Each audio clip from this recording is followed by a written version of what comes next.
You're listening to Healthcare Now Radio. Stand by for This Just In, the latest in healthcare innovation and technology trends with your HIT advisor, Justin Barnes.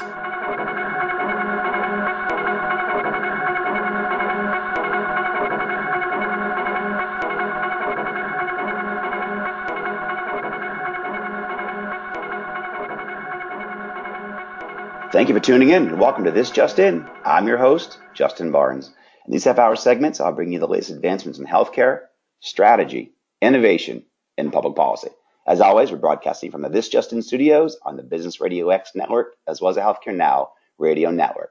And before we dive into my special guest today, I want to take a moment to let everyone know that we're broadcasting the This Just In radio show again live from the HIMSS annual conference in March in Las Vegas. Many more details to come, but I hope everyone is planning on attending in a couple of months. We'll have another great slate of CEO, CIO, leading care providers, industry thought leaders, and certainly policymakers joining the show. For this episode, though, my 114th episode, we're going to speak with entrepreneur Venkat Sharma, founder and CEO of Advantum Health. Welcome back to the show, Venkat. Thanks, Justin. Good morning. Good morning. And everybody can hear my voice. You're actually kind of crystal clear. I'm a little bit raspy, and I apologize. It's been a interesting start of the year with all this cold weather and just trying to navigate it and all the travel. But I'm glad you can join us here, Venkat. You're always a great guest. Well, I can commiserate because I've got something going on in my throat too, so I apologize in advance. No, excellent. Thank you. And we spoke right before the holidays, and I was really excited about this show. You and I have been business partners in the past and still do some work together, but you always have great things going on. And I just was excited to have you on the show, have you on air, let everybody kind of hear what you're doing to be successful. The industry is in a shift right now. I mean, there's certainly winners and losers out there. And when we spoke right before the holidays, it was really great to hear some of the great things that you guys are doing at Advantum, how you guys are achieving great success, building the business, building on the fundamentals. And so I was just excited to be able to pull this show together. So again, thanks again, my friend. So tell us about some of your recent growth. I mean, you guys are based out of Louisville, and I think you closed a big practice there. But tell us about, some of your recent growth. Where has it been, and then also how are you guys doing it? What are some of the key factors there? Mm-hmm. Well, most of our growth, we've always believed that our growth really has to come through a two-pronged effort, through organic sales as well as acquisitions.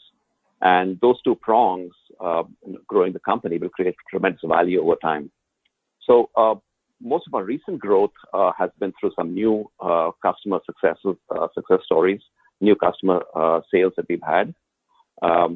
As you just mentioned, a very large auto group right here in Louisville that we've been working with for a few months now. And we finally closed that sale to great success.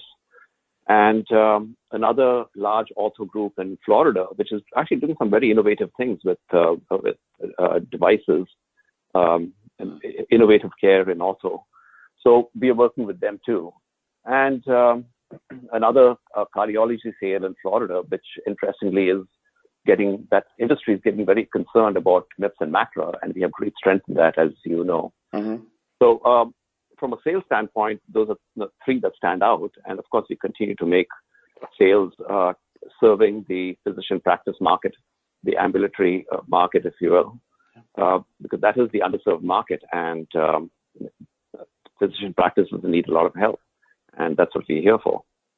What are your biggest specialties now? Obviously, ortho, you mentioned cardiology. Are there any others that seem to be moving up towards the top of the pack, or is it just still primary care?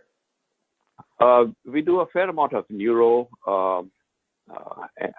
endocrinology. Excellent. Of course, internal medicine, family practice is a big part just because of volume. Yes. But yeah, ortho and cardio, I would say, are the leading specialties for us. Yeah, and your expertise runs deep in those areas, and that's a great market. And that market is still, needing a lot of assistance, certainly when it comes to macro MIPS, APMs, and AAPMs. So excellent. So what are some of the key factors? This show really is focused on best practices and what my audience can learn and how they can be successful. So what are some of the key factors why organizations are choosing Advantum? I think the full cycle RCM is a key factor. Mm-hmm. The fact that we essentially say to our customer, we'll wrap our arms around you and take care of you, which means every aspect of revenue cycle. Although the core of it is essentially the billing, claims processing, following up with the AR, and making sure we collect. But there are quite a few ancillary services that feed this machine, if you will, that if we have under our control, we can manage better to ensure greater success. So I think that's a key factor, that we are not a niche player. We can provide full service. But how do we do that, though? I think what's really important here is that the reason we can offer it is because of our people and process and technology. And we have a great team, just a wonderfully credible team with great experience, decades of experience that, and the people that we have in top management, we just ensure that they're very customer focused. They're not back office driven. They're very much customer driven. Mm-hmm. And I think that has helped us quite a bit, the customer relationships, customer success, so that we can ensure that our process and technology and people essentially ensure success for our clients.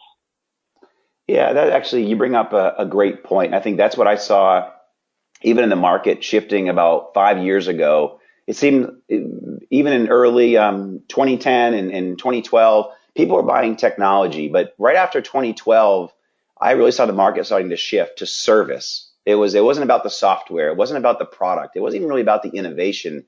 It was about innovation-enabled service. It was about using that innovation, but then wrapping services around it. Doctors and hospitals and care providers and even administrators didn't need more software. They needed help using what they've already purchased or help implementing and using great innovation and just the deep expertise that comes with that innovation. And that's exactly what you guys tapped into and you're tapping into today. That's right. That's right. And innovation is essentially data-driven, information-driven, and that's at the core of it. And at the front end, ensuring that we are partners with our customers to ensure their success. Yeah. No, it's a great model. It's a great philosophy. Yeah. Go ahead. Yeah. And in that, we are always on the lookout for new things, new tools, new technologies that can help us. So one of the things we're looking at, for instance, is robotic process automation, RPA, which quite a few folks in the industry are talking about now. And that's going to be very important for us down the road in ensuring that we can deploy resources the right way at the right time. So yeah, you mentioned that before the holidays and when we spoke last. So can you dive into that a little bit more? I had never heard of robotic process automation or RPA. So what functions and strategies, best serve you there? Well, conceptually, it's very simple. It's technology that allows you to take routine, mundane tasks that are currently done by human beings and automate them. So the technology essentially follows the process that you work as a human being and extracts data and puts the data in and really manages the process in an automated way so that you can be much, rather than having one human who could be error prone working, let's say 8 hours a day, you've got a robot doing the same thing that works 24/7, 100% of the time, error free. And that's really what we are trending towards. And we are actually implementing this technology in a variety of different ways. But the way we are looking at it is going through the company in all processes, both back office, front office, and trying to see how best we can automate any routine process, whether it's finance and accounting. And with revenue cycle, for instance, very specifically, and that's our focus now, is payment posting across various systems, since we support several different practice management systems for our clients. So the payment posting is one key area, charge posting. We're also looking at the prior auth process, which is one of the things that we offer. Just trying to automate as many processes as we can and ensuring that human beings are overseeing the process to make sure that it's done correctly. Yeah, no, this is fantastic because, again, this show is about, I want to highlight best practices and what people can learn and RPA. That sounds fantastic. So one level deeper around robotic process automation, is that actually a robot, or is that more of software that you overlay? Because obviously I work with robots specifically as well, but is it again software that you overlay, or is it literally a robot sitting in front of a computer? Well, it's not quite the C3PO type of robot. Okay. It's really software that works in the background. Okay. And takes you can imagine sort of this is a very old technology, but the screen scraping technology that used to be around a few years ago. Sure. This takes that technology and elevates it to a really high, significant level with artificial intelligence also as part of that process. So we are working through essentially taking the routine processes first, and then working our way up in the value chain and looking at robot process automation for things like denial analytics, which requires some intelligence.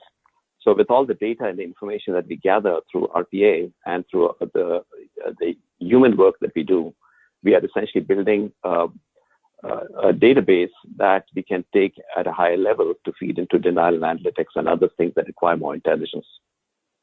Oh, that's fantastic. And for those just tuning in, we're speaking with Venkat Sharma, founder and CEO of Advantum Health. So you're in a very crowded market. I mean, you do some certainly unique things, but tell us how you differentiate. How does Advantum differentiate themselves from the rest of this highly competitive market in revenue cycle management, revenue cycle performance, and MIP services? Yeah. Well, as I mentioned before, it's end-to-end revenue cycle, Mm-hmm.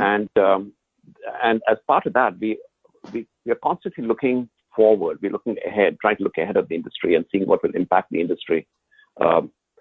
And drawing on some of your experience, for instance, in terms of policy coming out of the government, and just looking at what payers are doing. And you just mentioned MIPS and MACRA. Those are new trends that are coming up, and there's a lot of change. And great change, in my view, creates great opportunity. Yes. So we try to dive into that and try to understand what's going to affect our customers so that we can bring that knowledge and expertise to the table. Yeah, that is and that's the key differentiator, because we are partners with our customers. No, very true. I actually watched too many companies, even to this day. I figured they would have learned through the whole HITECH Act and meaningful use, but there's a lot of laggards there, and there's a lot of people who did very well because they got in front of that legislation and regulation. And same thing here. If you wait for it to come and you don't stay ahead of it, your customers are going to suffer, and your customers are going to get, a year or 2 or 3 behind. And you've really got to help lead them. You've got to guide them.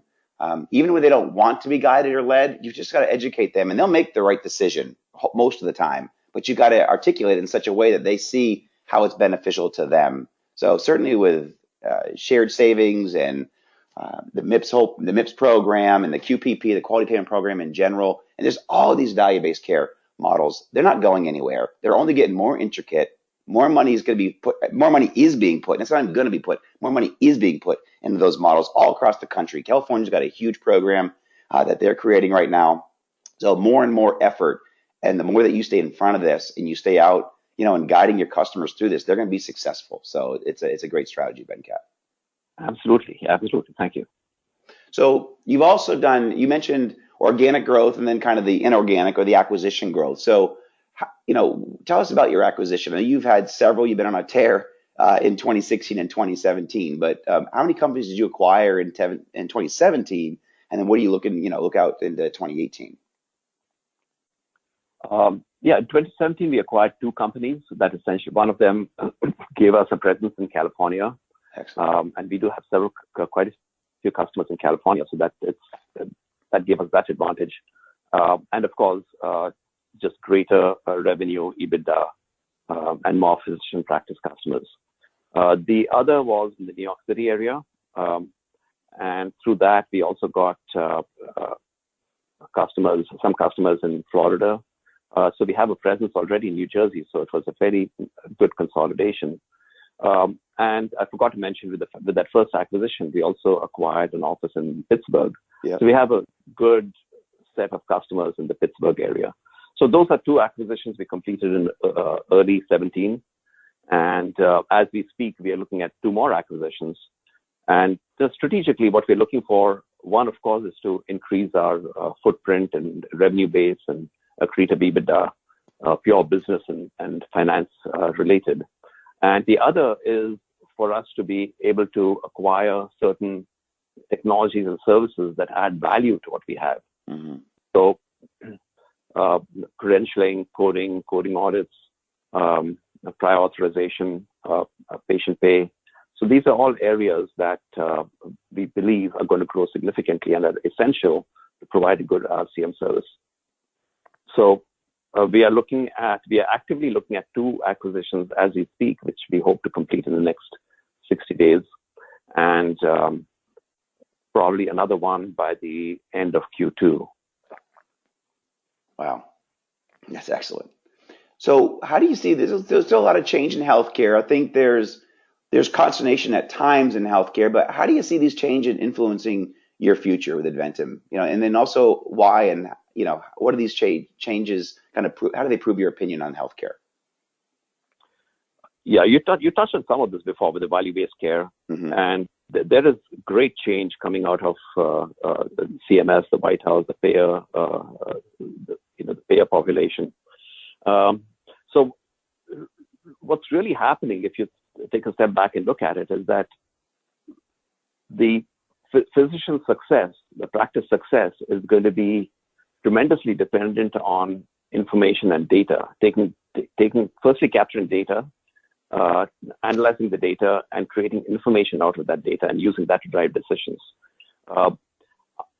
There are so many now. We are seeing a lot of practices that are being driven by the payers to be more risk-based, to be more outcomes-driven. And of course, you see better than most, Justin, on what's coming out of the government. Yeah. So these changes are so important for us to get ahead of.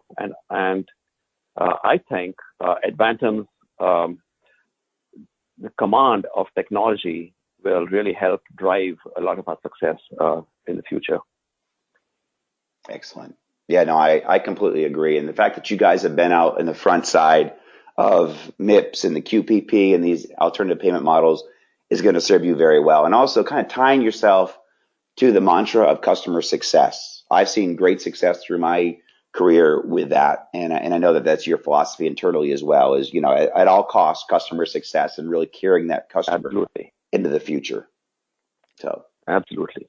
Excellent. So with that theme, kind of carrying on some of the thought leadership and just kind of, doing the right thing, and this is a question that I probably didn't tell you too much about in advance, but overall, I want my show to kind of shift in this direction. I've been asking this of my guests recently. Overall, why do you do what you do, and what do you hope to achieve in your current role? Good question. Why do I do what I do? I think I've been an entrepreneur for a long, long time. I like to create things and grow things. Mm-hmm. So I've been, you know my history, Justin. I've built companies, and in this particular case, I've always felt that the physician community is underserved. Hospitals and large health systems have their own resources. But a lot of physician practices don't have such resources, and I'm really quite passionate about helping them succeed. There are so many changes and regulations that are being imposed on them, and we are here to help. As far as where we'd like to go, I would like Advantum to be a brand that's known nationally and the go-to brand for revenue cycle services, technology-driven services for revenue cycle. We are at a stage that we're growing rapidly, and I'd like to really build our brand to be like an Optum, if you will, if you think about some of the major players in the market. Athena Health has a great brand. Optum has a great brand. We'd like to be up there with our brand.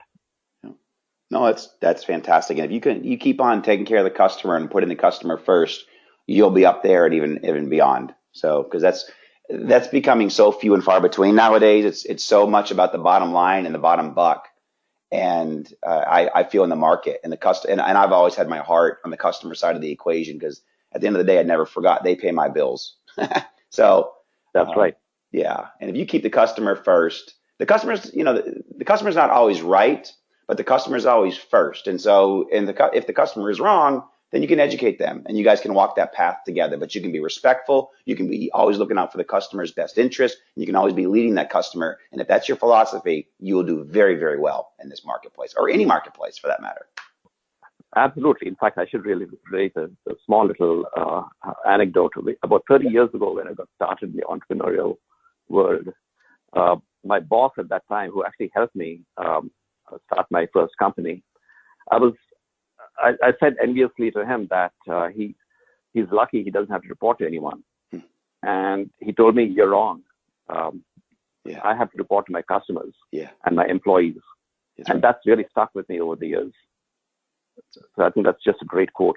That's so true. And that's why in this show, 20% of my listeners are entrepreneurs as a sector. And that's something that all entrepreneurs need to stay focused on. You might be the CEO, you might be the founder, you might be chairman of your board, but we all report to our customers.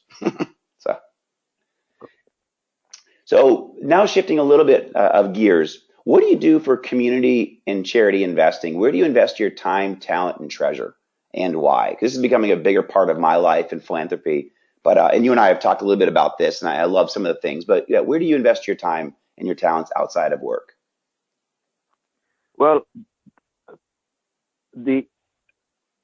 I'd like to invest, whether it's time or money, into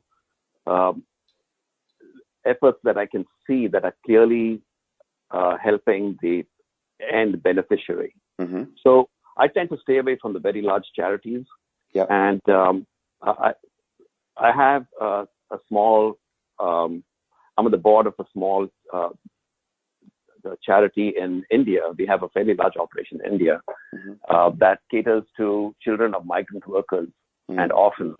And they need a lot of help. And we've had this conversation before. Yes. We here in the country, in the U.S., are blessed. We don't know what real poverty is. Yes. And being in front of these kids, helping these kids just get up to a level where they can just be part of the workforce, just be part of the educational system where they can grow.